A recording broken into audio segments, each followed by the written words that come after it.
اب اس میں آپ کو گنواتا ہوں یہ امتحانات کڑے کون کون سے امتحان ہیں جن سے انسان گزرتا ہے، جس کا میں نے کہا ہے کامل مرقع ہے حضرت ابراہیم علیہ السلام کی شخصیت۔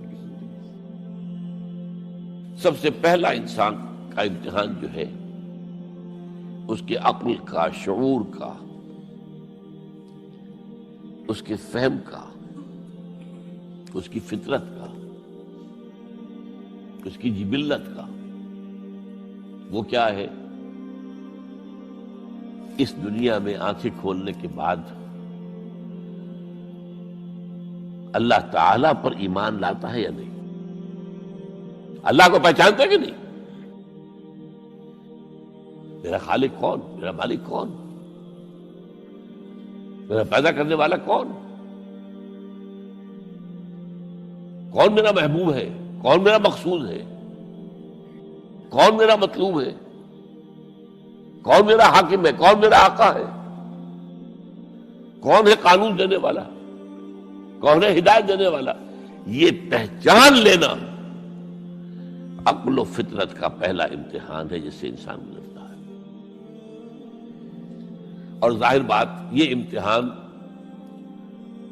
جتنا کسی ماحول میں گمراہی، شرک، کفر کے تہ برتہ اندھیرے ہوں گے اتنا ہی امتحان سخت ہوگا۔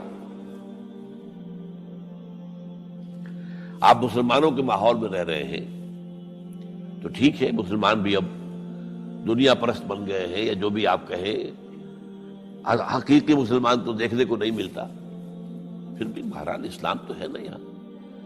کسی نہ کسی دیکھو تو چیز کو تو اللہ یاد آ جاتا ہے، کبھی نہ کبھی تو کسی کی بات ہی دل میں اتر جاتی ہے۔ کوئی اللہ کا بندہ جو ہے خلوص و اخلاص سے کہتا ہے بات اور وہ آپ کو دل میں اتر جاتی۔ آپ ایسے معاشرے کا تصور کیجیے جہاں سرے سے ہدایت ہے ہی نہیں، کفر ہی کفر ہے، شرک ہی شرک ہے، باطل ہی باطل ہے۔ اس میں ایک شخص آنکھ کھولے اور پھر وہاں وہ خالق حقیقی کو پہچان لے، یہ ہے سب سے بڑی کامیابی۔ آپ کو معلوم ہے قرآن مجید میں سورہ انعام میں پورا قصہ بیان ہوا ہے۔ جس ماحول میں کہ حضرت ابراہیم نے آنکھ کھولی ہے وہ ماحول کون سا ہے؟ ہر طرح کا شرک وہاں پر انتہائی درجے میں موجود تھا۔ سورج اور چاند اور ستاروں کی پرستش، بتوں کی پرستش، اور سیاسی شرک۔ بادشاہ کہتا تھا میں خدا ہوں، نمرود جو دعویٰ تھا فرعون کا وہی اس کا تھا۔ کہیں سے کوئی توحید، کوئی اللہ کی بات، کوئی نیکی کی بات، کہیں کوئی روشنی، کوئی کرن اس معاشرے میں تھی؟ اس معاشرے میں خالص اللہ نے جو فطرت سلیمہ عطا کی تھی اور جو عقل سلیم عطا کیا تھا، اس کی روشنی میں سفر کرتے ہوئے ان تمام معبودوں کا انکار کر کے انی وجہت وجہی للذی فطر السماوات والارض حنیفا وانا من المشرکین، میں تمہارے ان معبودوں کو نہیں مانتا، میں ان کی نفی کرتا ہوں، ان سب کا باغی ہوں، یہ سب گمراہی ہے۔ میں نے اپنا رخ کر لیا ہے ہر طرف سے یکسو ہو کر اس ہستی کی طرف جو آسمان اور زمین کی خالق ہے، سورج کا بنانے والا۔ میں سورج کو نہیں پوچھتا، سورج کے بنانے والے کو پوچھتا ہوں۔ میں چاند کا پجاری نہیں ہوں، چاند کے خالق کا پجاری ہوں۔ یہ ستاروں کا میں پجاری نہیں ہوں، ستاروں کے پیدا کرنے والوں کا، کمالے کا میں پجاری ہوں۔ کائنات کا نہیں ہوں، کائنات کے خالق کا۔ انی وجہت وجہی للذی فطر السماوات والارض حنیفا وما انا من المشرکین۔ یہ پہلا امتحان ہے۔ دیکھیے اپنے اوپر قیاس نہ کیجیے، آپ جو اللہ نے پیدا کیا ہے مسلمانوں کے گھر میں، آپ کے ایک کان میں پیدا ہوتے ہی اذان کہہ دی گئی، دوسرے میں اقامت کہہ دی گئی، آخر کہیں نہ کہیں تو کوئی اثر اس کا ہوتا ہوگا نا، تبھی تو، ورنہ یہ بے مقصد تو کام نہیں۔ اگر حضور سے مسنون ہے یہ، کیا پتا ہمارے تحت الشعور کی کون سی ٹیپ جو ہے وہ اس وقت چل رہی ہو اور اس کے اوپر جو ہے یہ نقش ہو گئے، کچھ نہیں کہہ سکتے۔ لیکن وہاں جو کچھ بھی نہیں تھا، کفر ہی کفر، سیاسی شرک، مذہبی شرک، ستارہ پرستی کا شرک، بت پرستی کا شرک۔ اس میں ایک نوجوان سلیم الفطرت نوجوان، اس نے ان تمام سے رخ موڑ کر ایک اللہ کی ہستی کی طرف۔ اب آپ سوچئے دوسرا امتحان آتا ہے۔ اب حق پر پہنچ تو گئے، حق پر کھڑے رہنا آسان نہیں ہے۔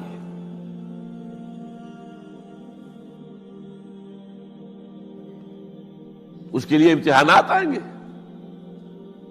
آزمایا جائے گا۔ الف لام میم احاسب الناس ان یترکوا ان یقولوا آمنا وهم لا یفتنون وَلَقَدْ فَتَنَّا الَّذِينَ مِن قَبْلِهِمْ فَلَيَعْلَمَنَّ اللَّهُ الَّذِينَ صَدَقُوا وَلَيَعْلَمَنَّ الْكَاذِبِينَ۔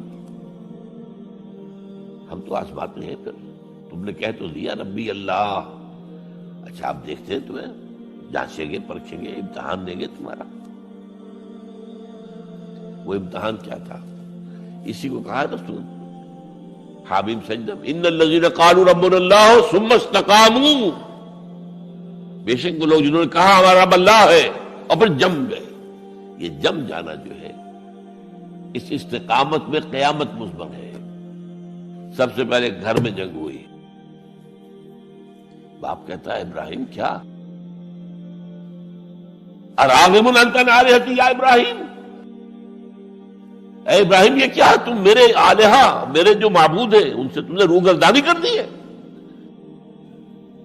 اور ابراہیم سمجھا رہے ہیں یا ابت، ابا جان انی قد جانی من العلم ما لم یاتک فاتبعنی اہدک صراطا سویا۔ ابا جان میرے پاس وہ علم آیا ہے جو آپ کے پاس نہیں آیا، مجھے اللہ نے وحی کے ذریعے سے ہدایت کاملہ عطا کر دی ہے، تو آپ کو میری پیروی کرنی پڑے گی۔ دیکھیے بات الٹی ہو رہی ہے، وہ باپ ہے تم بیٹے ہو، وہ کہہ سکتا ہے میں نے اپنے یہ بال دھوپ میں سفید کیے، تم کل کے بچے، آج تم مجھ سے مانگ رہے ہو، مطالبہ کر رہے ہو، دلیل پہلے دے دی ہے۔ یا ابت انی قد جانی من العلم ما لم یاتک، وہ علم کا وہ شعبہ آپ کے پاس ہے ہی نہیں جو اللہ نے مجھے وحی کے ذریعے سے دے دیا، لہٰذا آپ کو میری پیروی کرنی ہوگی۔ یا ابت لا تعبد الشیطان، ابا جان دیکھیں شیطان کی پیروی نہ کیجیے، انہ کان للرحمن عصیا، وہ تو رحمان کا بڑا گنہگار تھا، سرکش تھا، باغی تھا۔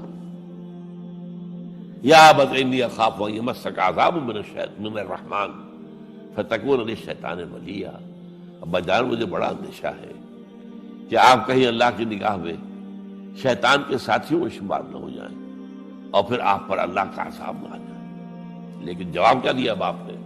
اراغب انت عن آلہتی یا ابراہیم لئن لم تنتہ لارجمنک واہجرنی ملیا، اے ابراہیم میرے آلہہ میرے معبودوں سے روگردانی کر رہا ہے، باز نہیں آؤ گے سنسار کر دوں گا، پتھر مار مار کے ہلاک کر دوں گا، اور نکل جاؤ، دفع ہو جاؤ میری نگاہوں کے سامنے سے۔ وہ فطرت سلیمہ کا حامل نوجوان کیا کہتا ہے؟ قال سلام علیک، اچھا ابا جان آپ پر سلامتی ہو، میں قال سلام علیک، میں جاتا ہوں، گھر چھوڑ کے جا رہا ہوں، لیکن میں اپنے رب سے آپ کے لیے دعا کروں گا کہ وہ آپ کو ہدایت دے، وہ مجھ پر بڑا مہربان ہے، مجھے امید ہے کہ وہ میری اس دعا کو رد نہیں کرے۔ اب اس سے آگے بات بڑھی، ابراہیم سوچتے ہیں کہ ان لوگوں کے اوپر کوئی تیشہ زوردار مارنا ہوگا، یہ جاگنے کو تیار نہیں ہے۔ میں ان سے کہتا ہوں تو ہاں کہتے ہیں، ہاں ٹھیک تو کہہ رہے ہو تم، لیکن نہیں بھائی یہ ہمارے آباء و اجداد کا دین ہے، اس پہ چلے آ رہے ہیں، کیسے چھوڑ دیں ہم؟ بات تو تمہاری ٹھیک لگتی ہے ابراہیم، تم بات تو صحیح کر رہے ہو، لیکن سورہ عنکبوت میں فرمایا مودۃ بینکم فی الحیات الدنیا، حضرت ابراہیم نے کہا تم اپنے دنیا کی زندگی کی محبتوں کی وجہ سے جکڑے ہوئے ہو، ورنہ تمہیں معلوم ہے میں نے کھول دیا تم پر کہ یہ سب بکواس ہے، یہ تمہارے عقائد جو ہیں بے بنیاد ہے، لیکن دنیاوی محبتیں یہ تعلق جو ہے تمہیں کھڑا کیے ہوئے ہیں۔ جب انہوں نے دیکھا کہ ان پر اس اقبال کا شعر ہے کہ پھول کی پتی سے کٹ سکتا ہے ہیرے کا جگر، مرد ناداں پر کلام نرم و نازک بے اثر۔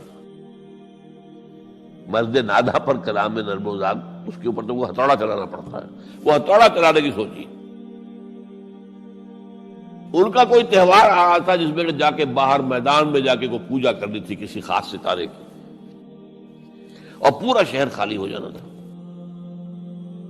حضرت ابراہیم نے کہا میری طبیعت تو ٹھیک نہیں، میں تو آپ لوگوں کے ساتھ نہیں جاؤں گا، آپ جائیے۔ سب چلے گئے، پورا شہر خالی ہو گیا۔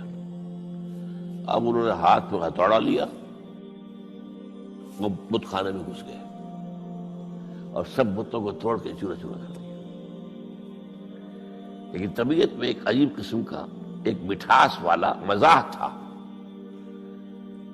تو اس ایک سب سے بڑے بت کو چھوڑ دیا اور اس کے کندھے پر وہ تیشہ رکھ دیا۔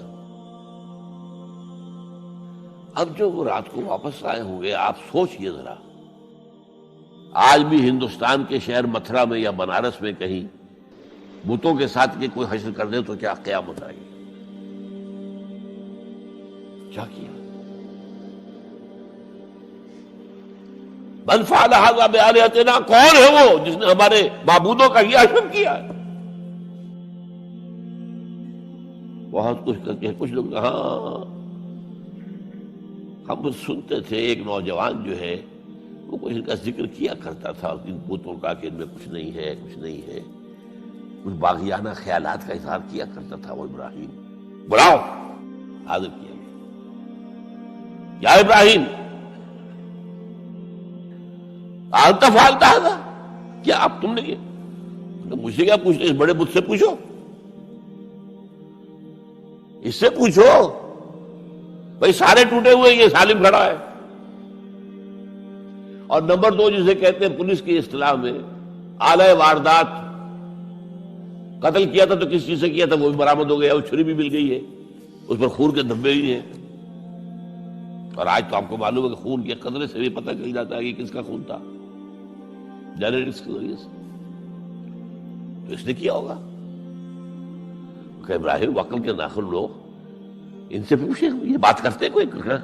اف لکم، تو ہے تم پر، تم پوچھتے ہو ان کو جو بات تک نہیں کر سکتے، جو اپنا دفاع نہیں کر سکتے، جو اپنے آپ کو بچا نہیں سکتے۔ ایک عام انسان بھی دفاع کرتا ہے اپنا۔ فرجعوا الی انفسہم، اب انہوں نے اپنے اندر دلوں کی طرف دھیان کر کے سوچا کہ واقعی ابراہیم صحیح کہتا ہے، لیکن پھر لوٹے، پھر وہ عصبیت، پھر وہ آباء و اجداد کے ساتھ تعلق، پھر وہ معاشرتی نظام۔ انہوں نے کہا بس اس کو قتل کرو، اس کو ختم کر دو۔ یہ اس کو فیس کرنا، آپ سوچ لیجیے یہ کتنے بڑے امتحان کی بات تھی، کتنے بڑے جگر کی بات تھی۔ اچھا چونکہ وہاں نظام بھی تھا، بادشاہ کے دربار میں حاضری ہو گئی۔ ابراہیم ہم نے سنا تم ہمارے سوا کسی کو خدا مانتے ہو؟ جی ہاں، کون ہے وہ خدا؟ فرمایا میرا رب وہ ہے جو زندہ رکھتا ہے اور مارتا ہے، ربی الذی یحیی و یمیت، قال انا احیی و امیت، میں بھی زندہ رکھتا ہوں اور مارتا ہوں۔ فوراً جو ہے حکم دیا، جیل خانے سے 2 قیدیوں کو بلایا، ایک کی گردن اسی وقت مار دی، دیکھو میں نے مروا دیا کہ نہیں، ہے نہیں میرے پاس اختیار، اور ایک کا جان اسے چھوڑ دی، تو میں خدا ہوا کہ نہیں؟ حضرت ابراہیم نے سمجھ لیا کہ اب یہ جس قسم کی کچ بحثی میں آ گیا ہے، یہاں بھی کوئی ہتھوڑا چلانا پڑے گا۔ فرمایا فإن اللہ یاتی بالشمس من المشرق فأت بہا من المغرب، میرا رب وہ ہے جو مشرق سے نکالتا ہے سورج کو، تم خدا ہو تو ذرا مغرب سے نکال کے دکھاؤ۔ فبہت الذی کفر، تو وہ جو کافر تھا مبہوت ہو کر اب کیا کہ آئیں بائیں شائیں، فبہت الذی کفر۔ لیکن میں یہاں پہ جو زور دے رہا ہوں، آپ اس ہمت، اس قوت ارادی کا اندازہ کیجئے کہ جو ایک بڑے زبردست بادشاہ کے میں سامنے کھڑے ہو کر یہ بات کر رہا ہے، اور ڈٹ کر کر رہا ہے، آنکھوں میں آنکھیں ڈال کر رہا ہے۔ ان الذین قالوا ربنا اللہ ثم استقاموا، تتنزل علیہم الملائکۃ الا تخافوا ولا تحزنوا وابشروا بالجنۃ التي کنتم توعدون. یہ کیفیت. تو پہلا امتحان تو ہے ان مادی غلافوں میں لپٹے ہوئے ہونے کے باوجود حق کو پہچان لینا. اس مادی کائنات میں گم نہ ہو جانا، اس سے ماورا، اس سے بلند تر ہو کر اس ہستی کو پہچاننا جس نے اس کو پیدا کیا. انی وجہت وجہی للذی فطر السماوات والارض حنیفا وما انا من المشرکین. پھر اس پر قائم رہنا اور بڑے سے بڑا رزق لینا. آپ نے گھر سے نکال دیا، ٹھیک ہے چل جا رہا ہوں. قال السلام علیک ساستغفر لک ربی انہ کان بی حفیہ. موت کو فیس کیا ہے تو اس طرح کیا ہے. کیسا جواب دیا ہو کیسا. میں نے کہا ایک مذاق کا انداز تھا ان کے عمل میں کہ اس سے پوچھو ایک صحیح سالم کھڑا باقی ٹوٹے ہوئے تو کرنے والا یہ سرکمسٹانشل ایویڈنس کیا ہوتا ہو. آج بھی آپ کے ہاں مقدمات کے اندر ایک سرکمسٹانشل ایویڈنس بھی تو ہوتا ہے نا. حالات قرائن کی کیا گواہی ہے. تو وہ سالم میں باقی سب ٹوٹے ہوئے. دوسرے یہ کہ آلہ جو ہے اس کے پاس سے برآمد ہو رہا ہے، اس کے کندھے پر رکھا ہوا. اور پھر یہ کہ بادشاہ کے دربار میں جا کر جس طرح اس کی انکار کیا ہے اس کی خدائی کا. وہ کہ ٹھیک ہے اس کو تو اب زندہ آگ میں ڈالو اور یہ گر جائے، ختم کر دو، اس کو بسم کر دو. اچھا، اس کے لیے تیاریاں کی گئی ہیں. سورہ صافات میں اس کا ذکر موجود ہے. تو اب حضرت ابراہیم دیکھ رہے ہیں کہ میرے لیے آگ کا الاؤ تیار ہو رہا ہے بہت بڑا. ایک اوپر مچان بنائی گئی ہے جہاں سے کہ ان کو پھینکنا ہے آگ میں. سب ہو رہا ہے. وہ سب یہ کس لیے کر رہے تھے؟ یہ نوجوان پہ ہوش ٹھکانے آ جائیں گے جب آگ دیکھے گا سامنے. ابھی تو کوئی آیا نہیں نا امتحان اس پر. اسی لیے قرآن میں آیا ہے کہ ہم نے ان کو ناکام کر دیا جنہوں نے کہ یہ آزمائش ڈالی تھی. حضرت ابراہیم کود گئے.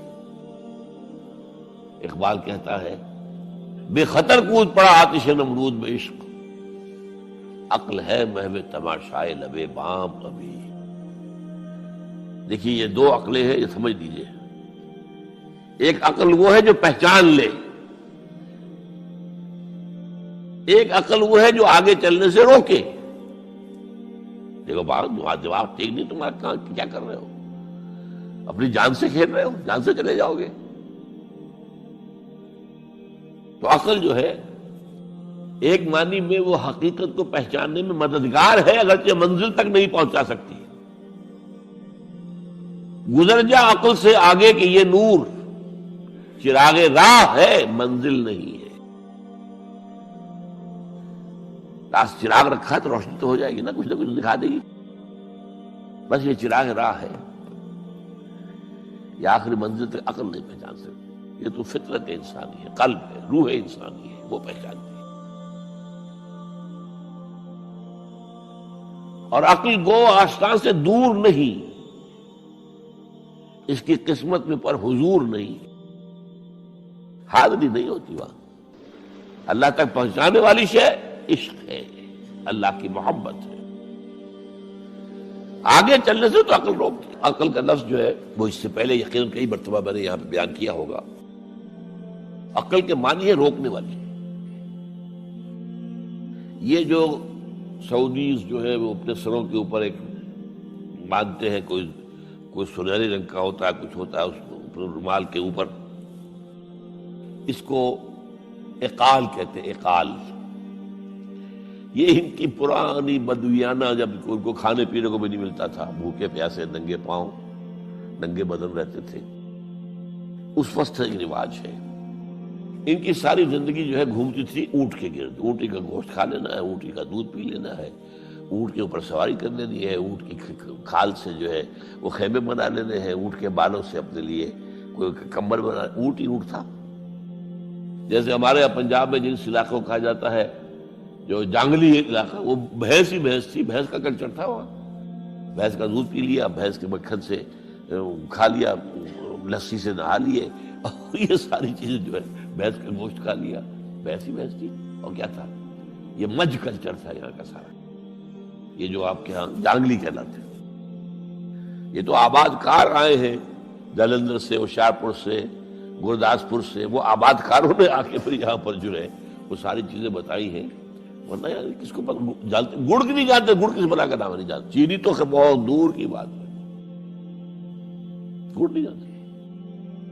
تو ان کا کیا معاملہ تھا؟ اونٹ ہے۔ اب اونٹ کا یہ ہے کہ جب بدو سواری کر کے جا رہا ہے، ایک جگہ پر اترا ہے، کچھ اسے پیشاب کرنا ہے، کچھ اور کرنا ہے، اب اس خطرے سے کہ کہیں اونٹ بھاگ نہ جائے، اس کے ایک گھٹنے کو ایک رسی سے باندھ دیتا تھا۔ اب 3 پاؤں رہ گئے، 3 پاؤں سے اچک تو سکتا ہے، وہ بھاگ تو نہیں سکتا، تو اچک کر وہ اگر کہیں آس پاس درخت ہے، کیکر کا درخت ہے، وہ ناشتہ کچھ کر لے، کھانے کی کوئی حرج نہیں ہے، ایک بھاگے نا۔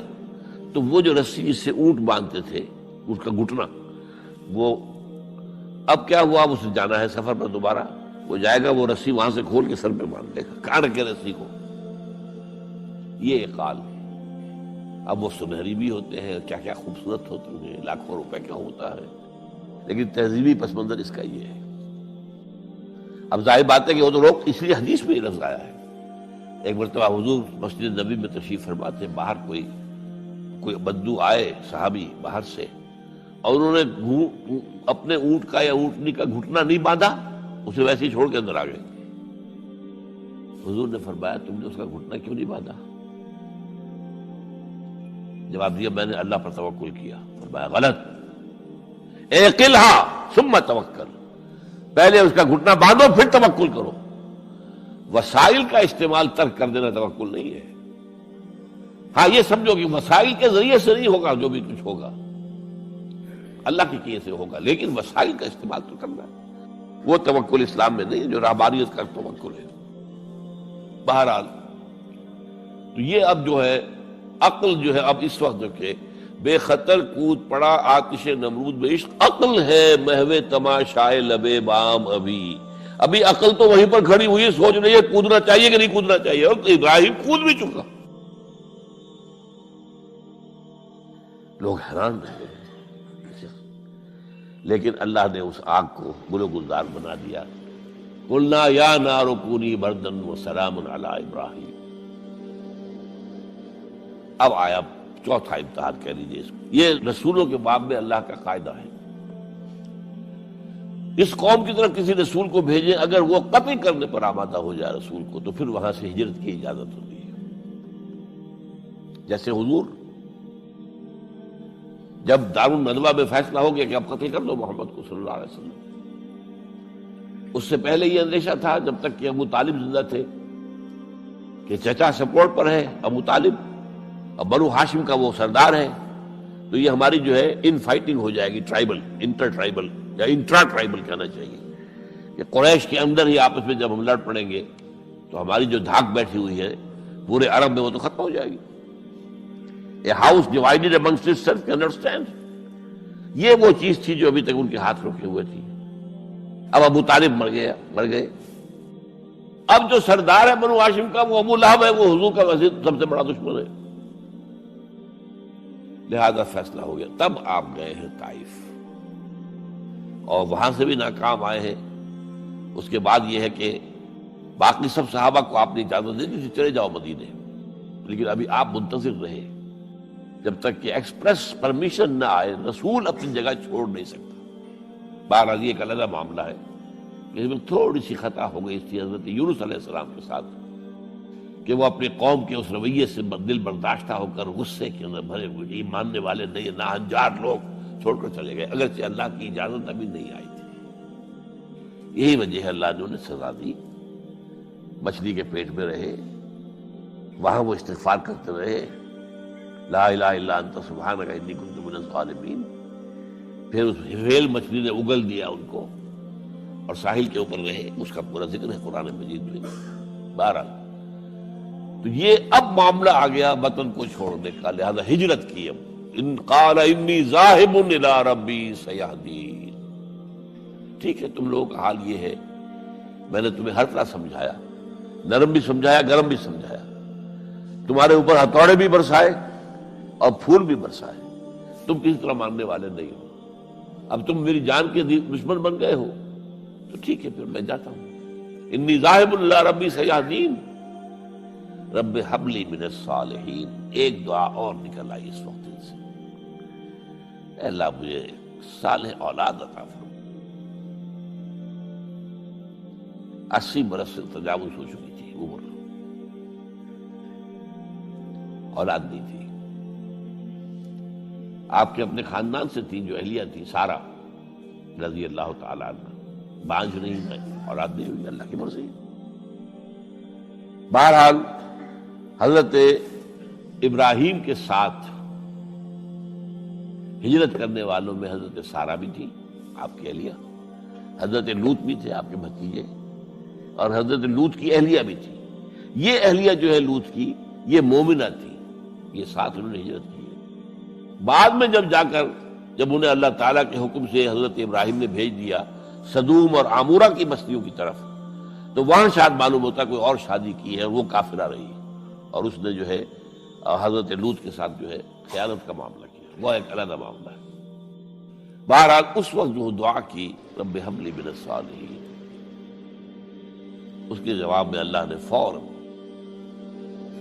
ہم نے اسے ایک غلامن فبشرناہ بغلام حلیم، ہم نے انہیں بشارت دے دی ایک بہت ہی بردبار، حلیم الطبع، متحمل مزاج بیٹے کی۔ یہ اسماعیل کی تعریف ہے، نوٹ کر لیجیے گا۔ دوسرے بیٹے ہوئے حضرت سارہ کے بعد میں، ان کو کہا گیا ہے غلام علیم، عالم۔ حضرت اسماعیل کے لیے کہا گیا ہے غلام حلیم، بہت بڑے حلیم، متحمل مزاج، بردبار مزاج۔ اس کا بھی تھوڑی سی داستان بیان کر دوں۔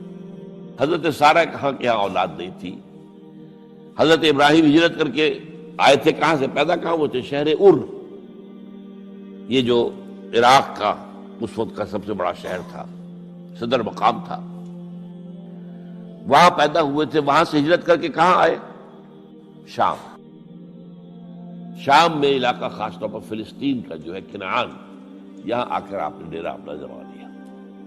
اور اس کے قریب میں ہی 2 بستیاں تھیں جہاں پر کہ وہ سوڈومی والا معاملہ جو ہے آپ کو معلوم ہے، بدترین جو ہے گندگی تھی ان کے اندر، جہاں حضرت لوط علیہ السلام کو بھیجا۔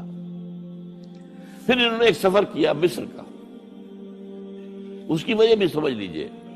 مصر میں اس وقت جو خاندان حکمران تھا وہ عرب تھا اصلاً، وہ مصری نہیں تھے، وہ فرائضہ نہیں تھے، وہ مصر کے تھے، عرب سے آ کر لوگوں نے قبضہ کیا تھا۔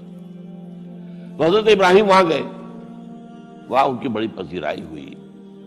ایک حادثہ سا بھی ہوا کہ یہ اندیشہ تھا کہ کہیں حضرت سارہ بہت خوبصورت تھی، تو کوئی بادشاہ جو ہے، وہ بادشاہوں کے اپنے انداز ہوتے ہیں، تو کوئی جو ہے کوئی غلط حرکت نہ کرے۔ تو کہا کہ سارہ سے کہا کہ میں جب یہ مجھ سے پوچھے گا یہ کون ہے تو میں کہہ دوں گا میری بہن ہے، نہیں میں کہوں بیوی تو پھر تو وہ کہے گا ٹھیک ہے پھر یہ اب میں لیتا ہوں اس کو، بہن ہے۔ بہرحال اس میں جو بھی ہوا، اللہ تعالیٰ نے حضرت سارہ کی عزت بھی بچائی۔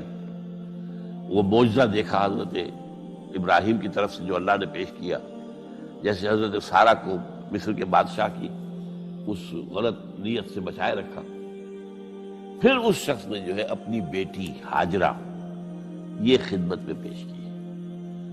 یہ ہاجرہ کنیز نہیں تھی، یہ اصل میں یہودیوں نے مشہور کر دیا ہے۔ یہودی کہتے ہیں کہ اصل بیوی تو تھی حضرت سارہ، اور سارہ کے ہاں اولاد بعد میں ہوئی ہے، وہ ہے اسحاق کے بیٹے ہیں یعقوب کی اولاد ہم ہیں، تو اصل تو ابراہیم کی اولاد ہم ہیں۔ ہاجرہ جو ہے تو کنیز تھی، لوڈی تھی، لہذا اس کی وہ عزت ہی نہیں، اسماعیل کی وہ عزت ہی نہیں، اسماعیل کا وہ مقام ہی نہیں۔ یہ یہودیوں کا قول ہے، لیکن وہ اصل میں کنیز نہیں تھی، وہ بیٹی تھی، شہزادی تھی۔ بلکہ تاریخ نے اپنے آپ کو پھر دہرایا ہے کئی ہزار سال بعد۔ حضور نے صلح حدیبیہ کے بعد جب خطوط لکھے ہیں دعوتی بادشاہوں کے نام، شہنشاہ ایران، شہنشاہ روم، مقوقس مصر، نجاشی حبشہ، خطوط لکھے، تو مقوقس جو ایک طرح کا بادشاہ تھا، پیٹریارک تھا، جو الیگزینڈریا کا، اس نے اکرام کیا حضور کے جو سفیر تھا، ان کا بڑی عزت کی، احترام کیا، اور پھر حضور کی خدمت میں 2 جو ہے خواتین کو بھی بھیجا، اب اس زمانے میں یہی رواج دنیا کے اندر چلتے تھے. اور یہ گھوڑا بھیجا دلدل، وہ جو حضور صلی اللہ علیہ وسلم کا بہترین گھوڑا تھا. تو انہی میں سے ایک کنیز جو ہے ان سے حضور نے نکاح کیا، ماریہ قبطیہ. اور ماریہ قبطیہ سے اللہ نے اولاد دی حضور کو عمر کے آخری درجے میں. حضرت ابراہیم نام رکھا ان کا. نوٹ کیجیے، سائیکل مکمل ہو رہا ہے. ابراہیم گئے تھے مصر، وہاں سے ہاجرہ آئی اور اس سے اسماعیل ہوئے، اسماعیل سے یہ ساری نسل چلی، محمد پیدا ہوئے. محمد کے نکاح میں پھر مصر سے آئی ہوئی ایک خاتون آئی ہے ماریہ قبطیہ، ان سے جو پیدا ہوئے ان کا نام ابراہیم رکھا. تو یہ گویا کہ یہ ایک عجیب سائیکل ہے. بہرحال لیکن جب حضرت سارہ نے دیکھا کہ میرے ہاں تو اولاد نہیں ہو رہی، تو حضرت ابراہیم سے کہا کہ میں آپ ہاجرہ کے ساتھ آپ جو ہے ذر و شوکت معاملہ قائم کر لیجئے، تو اللہ آپ کو ان کے ذریعے سے اولاد دے دے. مجھے تو امید نہیں ہے کہ میرے ہاں اولاد ہو. تو اس پر حضرت ابراہیم نے ان کے ساتھ وہ رشتہ قائم کیا اور اللہ نے اسماعیل جیسا بیٹا دے دیا. اب اللہ تعالیٰ نے حکم دیا ہاجرہ اور اپنے اس بیٹے کو لے جاؤ اور جاؤ وہاں بواد غیر ذی زرع، جاؤ وہاں حجاز کی اس وادی کے اندر، وادی غیر ذی زرع، وہاں ان کو چھوڑ دو. اب یہ امتحان دیکھیے، توکل کا امتحان. حضرت ابراہیم لے آئے، کوئی متنفس نہیں، کوئی گھاس تک پیدا نہیں ہو رہی. کوئی درخت کا ہونا تو اور بڑی بات ہے کہ کھجور کا درخت ہو یا کوئی اور درخت ہو. پانی نہیں، پانی کا ایک مشکیزہ تھا ابراہیم کے پاس، وہ چھوڑ دیا. کچھ کھجوریں تھیں وہ دے دی اور چلے. حاجرہ پوچھتی ہمیں کس کے پاس سارے چھوڑ کے جا رہے ہیں؟ کہنے لگے اللہ کے. یہ ہے توکل، اللہ کا حکم ہے. دعائیں مانگ مانگ کر رب حب لی من الصالحین فبشرناہ بغلام حلیم.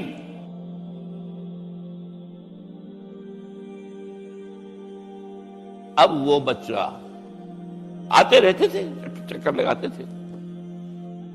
فلما بلغ معه السعی، جب وہ بچہ اسماعیل ان کے ساتھ بھاگنے دوڑنے کے قابل ہو گیا، کاموں میں ہاتھ بٹا رہا ہے، 13 برس کی عمر ہو گئی ہے، نوجوان. اب اندازہ کیجئے 100 برس کی عمر، بوڑھا آدمی، اولاد اب تک ہوئی نہیں تھی. ایک اولاد مانگ مانگ کر دعا سے اللہ سے لی ہے. اب آخری امتحان آتا، اس سے آگے کوئی امتحان نہیں. اس بوڑھے شخص کی نخل تمنا ہری ہو رہی تھی اپنے بیٹے کو دیکھ کر. فلما بلغ معه السعی قال یا بنی انی اری فی المنام انی اذبحک فانظر ماذا تری. کہتے ہیں حضرت ابراہیم بیٹے، میں مسلسل دیکھ رہا ہوں خواب میں کہ میں تمہیں ذبح کر رہا ہوں. تو دیکھو غور کرو تمہاری رائے کیا ہے. نبی کا خواب بھی وہی ہوتا ہے، اس میں کوئی شیطنت جو ہے، کوئی شیاطین جن و انس کی کوئی مداخلت نہیں ہو سکتی. پھر یہ کہ پے بپے 3 دن یا بنی انی اری فی المنام انی اذبحک فانظر ماذا تری. اب جواب سنیے، وہ حلیم. یا ابت افعل ما تؤمر ستجدنی انشاءاللہ من الصابرین. ابا جان کر گزریے جو آپ کو حکم ہو رہا ہے. تومر ابرتا نہیں، تومر حکم ہو رہا ہے. جب 3 دفعہ آپ کو یہ حکم ہو گیا اللہ کی طرف سے تو پھر دیر کائے پہ. یا ابت افعل ما تؤمر ستجدنی انشاءاللہ من الصابرین. آپ مجھے انشاءاللہ صابر پائیں گے. یہ وہ صابر اور حلیم ہونے کی شان ہے، جان دینے کے لیے تیار. اب یہاں بھی دیکھیے کہ یہودیوں نے اتنی تحریفیں کی ہیں. وہ ذبیح اللہ حضرت اسحاق کو کہتے ہیں. یہ بعد میں حضرت اسحاق پیدا ہوئے، 13 سال بعد، 100 برس کی جب عمر تھی حضرت ابراہیم کی تب ہوئے. اب وہ کہتے ہیں کہ ذبیح اللہ جو ہے وہ اسحاق ہے. اسماعیل تھے۔ مروا پہاڑی جو مروا اور یہ موریا، وہاں پر بھی انہوں نے ایک پہاڑی کا نام رکھ دیا مروا۔ وہ کہتے ہیں یہاں پر اسحاق کو ابراہیم نے ذبح کرنے کی کوشش کی، سب بکواس۔ ایک بڑی عمدہ کتاب مولانا فراہی رحمۃ اللہ علیہ کی تھی، عربی، پھر اس کا ترجمہ ہوا، الرأی الصحیح فی من هو الذبیح۔ عربی میں کتاب تھی کہ ذبیح کون تھا، اسماعیل یا اسحاق، اس کے بارے میں صحیح رائے کیا ہے، یہ اس کتاب کا موضوع ہے۔ تو انہوں نے تورات کے حوالے سے ثابت کیا ہے۔ اصل میں ہوتا کیا ہے، چور لاکھ چیزیں چھپا بھی جائے اپنی تو کہیں نہ کہیں کلو چھوڑ جاتا ہے۔ آخر تفتیش ہوتی ہے، پولیس والے بھی جانتے ہیں کہیں نہ کہیں سے کوئی نہ کوئی کلو جو ہے، اب ساری چیزوں کو سمیٹنا مشکل ہوتا ہے اس کے لیے، تو اس کے اندر وہاں کلو موجود ہے، اسحاق اس کے اندر، تورات کے اندر، جس سے ثابت ہوتا ہے، انہوں نے ثابت کیا۔ الرأی الصحیح فی من هو الذبیح، اس کا میں نے ترجمہ شائع کیا تھا جب میں نے ابتدا کی ہے لاہور میں آ کر اپنے کام کی 1965 میں، تو دارالاشاعت الاسلامیہ میں نے قائم کیا تھا اپنا ایک دارالاشاعت پبلشنگ ہاؤس، اس سے وہ کتاب شائع کی تھی۔ اب بھی وہ چھپتی ہے، اب وہ اور پبلشر ہیں ان کے، وہ چھاپ رہے ہیں۔ بہرحال تو حضرت اسماعیل جو ہے وہ ذبیح اللہ ہے، اللہ نے جب لٹا دیا، فلما اسلما وتلہ للجبین۔ اب یہاں پر ذرا نوٹ کیجئے، اسلما، جب دونوں نے اسلام کا مظاہرہ کیا، وہ جو میں نے کہا تسلیم، سر تسلیم خم ہے جو مزاج یار میں آئے۔ بوڑھا باپ چھری لے کر تیار ہو گیا ہے، اور جوان بیٹا گردن ڈال کر بس صرف ایک احتیاط کی ہے کہ پیشانی کے بل لٹایا ہے تاکہ چہرہ سامنے نہ رہے۔ چھری چلاتے ہوئے چہرہ اوندا بولتا، لہو للجبین، پیشانی کے بل انہوں نے لٹا دیا اور پھر چھری چلائی۔ لیکن اللہ نے پکار کر کہا، یا ابراہیم قد صدقت الرؤیا انا کذلک نجزی المحسنین۔ اے ابراہیم بس تم نے اپنا خواب پورا کر دیا۔ میں نے آج سے بہت پہلے مضمون لکھا تھا اس پر، تو میں نے کہا تھا جس کا امتحان لیا جا رہا تھا وہ فیل نہیں ہوا، ممتحن کو بس کرنی پڑی ہے، اللہ کو بس بس بس۔ ان ھذا لہو البلاء المبین۔ اے ابراہیم واقعتاً یہ بہت بڑی آزمائش تھی، اس میں تم پورے اتر گئے ہو۔ یہ میں نے آپ کے سامنے زندگی کا جو پورا ایک نقشہ ہے ابراہیم کا، ہر قدم پر امتحان، ہر قدم پر امتحان، ایک سے ایک کڑا امتحان، ایک سے ایک بڑا امتحان، اور آخری امتحان یہ تھا، ان ھذا لہو البلاء المبین۔ جب ممتحن یہ کہتے بھائی بات تم بہت مشکل، پرچہ واقعی میں نے بہت مشکل سیٹ کیا تھا، کمال ہے تم نے بہت عمدہ حل کیا، تو اس سے بڑی شاباش کیا ہوگی۔ لیکن اس کے ساتھ یہ ہے کہ اب اگلا موضوع آ رہا ہے میرا، جہاں تک تو معاملہ آ گیا، یہ قربانی جو ہے اس کو پھر ہمیشہ کے لیے اب سنت ابراہیم کے طور پر جا باقی رکھا گیا۔ عین اس وقت جنت سے ایک میڑا ان کی جگہ آ گیا، حضرت اسماعیل کو کوئی قدر نہیں پہنچی، کچھ بھی نہیں، میڑا ذبح ہو گیا۔ اور وہ قربانی ہے جو آج پوری دنیا میں اس وقت سے لے کر ترکنا علیہ فی الآخرین، ہم نے اس کی یہ یاد ہے، یہ قربانیاں جو آپ دیں گے یہ کیا ہے؟ حضور سے پوچھا گیا ما ھذی الاضاحی یا رسول اللہ، اے اللہ کے رسول یہ اضاحی کیا ہے، یہ کیا ہے، یہ جو ہم قربانیاں دیتے ہیں کیا ہے؟ قال سنت ابیکم ابراہیم، یہ تمہارے باپ ابراہیم کی سنت ہے۔ اس کو زندہ رکھا ہے اللہ نے، ان کے اس امتحان کی کامیابی کو، اس کا جشن منایا جا رہا ہے ہر سال، لاکھوں کا، کروڑوں جانور جو ہے اللہ کے نام پر ذبح ہو رہے ہیں۔ یہ وہ اسماعیل کی قربانی کا جو ہے یہ جشن ہے جو منایا جا رہا ہے۔ بڑے بڑے عالم فاضل ہویا،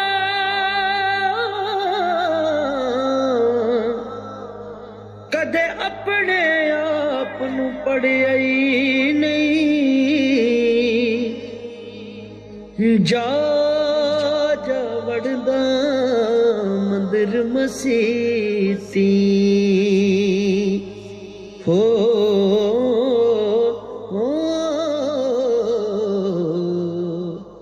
ਕਦੇ ਮਨ ਆਪਣੇ